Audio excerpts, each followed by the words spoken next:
মালয়েশিয়ার কোন কোন কোম্পানিতে কতগুলা লোক লাগবে যেটাকে বলা হয় ডিমান্ড লেটার। যেমন আমাদের কোম্পানিতে কতগুলা লোক লাগবে, আমাদের কোম্পানি এটা মালয়েশিয়ার গভর্নমেন্টের কাছে আবেদন করবে, তারপরে এটা যাচাই বাছাই করবে। আসসালামু আলাইকুম এভরিওয়ান, কেমন আছেন সবাই? আশা করি আল্লাহর রহমতে সবাই অনেক ভালো আছেন। তো প্রায় সময় আপনারা আমার ভিডিওতে কমেন্টস করতেছেন যে ভাই মালয়েশিয়ার সর্বশেষ আপডেটটা কি। আমি আমার ইউটিউবে যদি ট্রাভেল ব্লগ বা গেন্তিং হাইল্যান্ডের ভিডিও আপলোড করতেছি, সেইখানে আপনারা একই কমেন্টস করতেছেন। বিষয়টা হচ্ছে যে আমি ভিডিওগুলো কন্টিনিউ যখন আপলোড করি, আমার পিছনে অনেকগুলো লোক আছে যারা আমার ভিডিওতে ব্যাড কমেন্টস করে। মালয়েশিয়াতে যারা বসরত আছে কিছু কিছু বাঙালি, তারাও কমেন্টস করে মালয় ভাষাতে, যেন যারা বাংলাদেশে আছেন তারা বুঝতে না পারেন। এটা আসলে খুব খারাপ লাগে যে আমরা বাঙালি হয়ে আরেক বাঙালির পিছনে লাগি। আমি যে তথ্যগুলো দিই, সেই তথ্যগুলো আশা করা যায় আল্লাহর রহমতে সাধারণ যারা প্রবাসী মালয়েশিয়াতে আসবেন তাদের কোনো রকমের ক্ষতি হবে না, তারা অবশ্যই আমার ভিডিও দেখে উপকৃত হবেন। তো আমি এখন আপনাদের মাঝে জানাই দিচ্ছি যে মালয়েশিয়ার কলিং ভিসার লাস্ট পরিস্থিতিটা আসলে কি পর্যায়ে আছে। দেখেন, একটা কোম্পানিতে যখন লোক লাগবে, সেই কোম্পানিটা চাইলেই কিন্তু 50টা লোক নিয়ে আসতে পারবে না, কারণ তাদেরকে তো নিয়ে এসে কাজ দিতে হবে। আপনারা জানেন ইতিপূর্বে 2022-23-এর কলিংয়ে যারা মালয়েশিয়াতে আসছে, আইসা অনেক কোম্পানি লোক নিয়ে আসছে কিন্তু কাজ দিতে পারে নাই।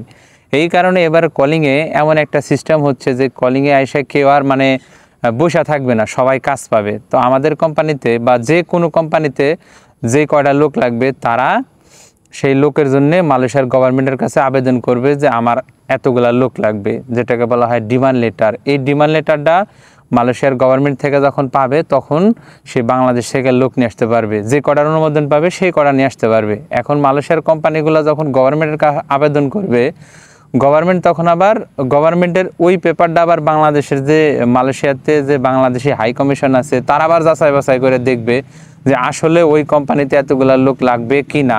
কারণ আমাদের দেশ থেকে যে লোকগুলা পাঠাবে, সেই লোকগুলা বাংলাদেশি প্রবাসীরা মালয়েশিয়াতে আইসা কাজ পাবে কি না, এটা যাচাই বাছাই শেষে তারপরে আপনার কলিংয়ের ঘোষণা দিবে। এখন সেটা ডিসেম্বরেও হইতে পারে, সেটা জানুয়ারিতেও হইতে পারে।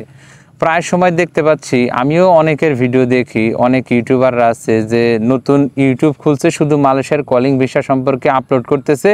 আপনারা সেই ভিডিওগুলো দেখে তার চ্যানেলটাকে সাবস্ক্রাইব করতেছেন, তার কমেন্ট সেকশন বন্ধ করা আছে, তাকে গালিগালাজ পারতে পারতেছেন না, উল্টা পুল্টা কমেন্টস করতে পারতেছেন না। কিন্তু আমি সবসময় সত্য তথ্যটা দেওয়ার চেষ্টা করি, এবং কি আমার কমেন্ট সেকশনও খোলা আছে। এই কারণে আমার পিছনে অনেক এজেন্ট, অনেক এজেন্সির লোক উল্টাপাল্টা কমেন্টস করেন যে আমি কিসের জন্য ভিডিও বানাই।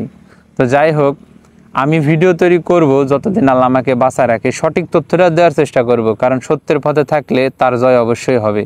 তো সর্বশেষ আপডেট হচ্ছে এইটাই যে এই আবেদন প্রক্রিয়াটা চলতেছে, ডিমান্ড লেটারের যে প্রক্রিয়াটা, কোন কোম্পানিতে কতগুলা লোক লাগবে, এটা শেষ হলে মালয়েশিয়ার সরকার অবশ্যই ঘোষণা দিবে। তার আগে কারো হাতে পাসপোর্ট, টাকা পয়সা জমা দিবেন না। আমি প্রায় ভিডিও বা প্রত্যেক ভিডিওতেই বলি, টাকা পয়সা কেউ কারো হাতে জমা দিবেন না, কারণ এই টাকা পয়সা আর পাসপোর্ট জমা দিলে পরবর্তীতে সেগুলো তোলা খুবই কঠিন হয়ে যায়। দেখেন, মালয়েশিয়ার কলিং ভিসা চালু হইতেও পারে, আবার নাও হইতে পারে, এটার কোনো গ্যারান্টি নাই। তবে হ্যাঁ, আজ হোক, 2 দিন পর হোক, 2 বছর পর হোক, চালু তো হবেই। তার কারণ মালয়েশিয়াতে যতদিন পর্যন্ত কোম্পানি আছে ততদিন পর্যন্ত তো লোক লাগবেই। আশা করি বুঝতে পারছেন। ভালো থাকবেন, সুস্থ থাকবেন। দেখা হচ্ছে আবার নতুন কোনো ভিডিওতে, নতুন কোনো ইনফরমেশন নিয়ে।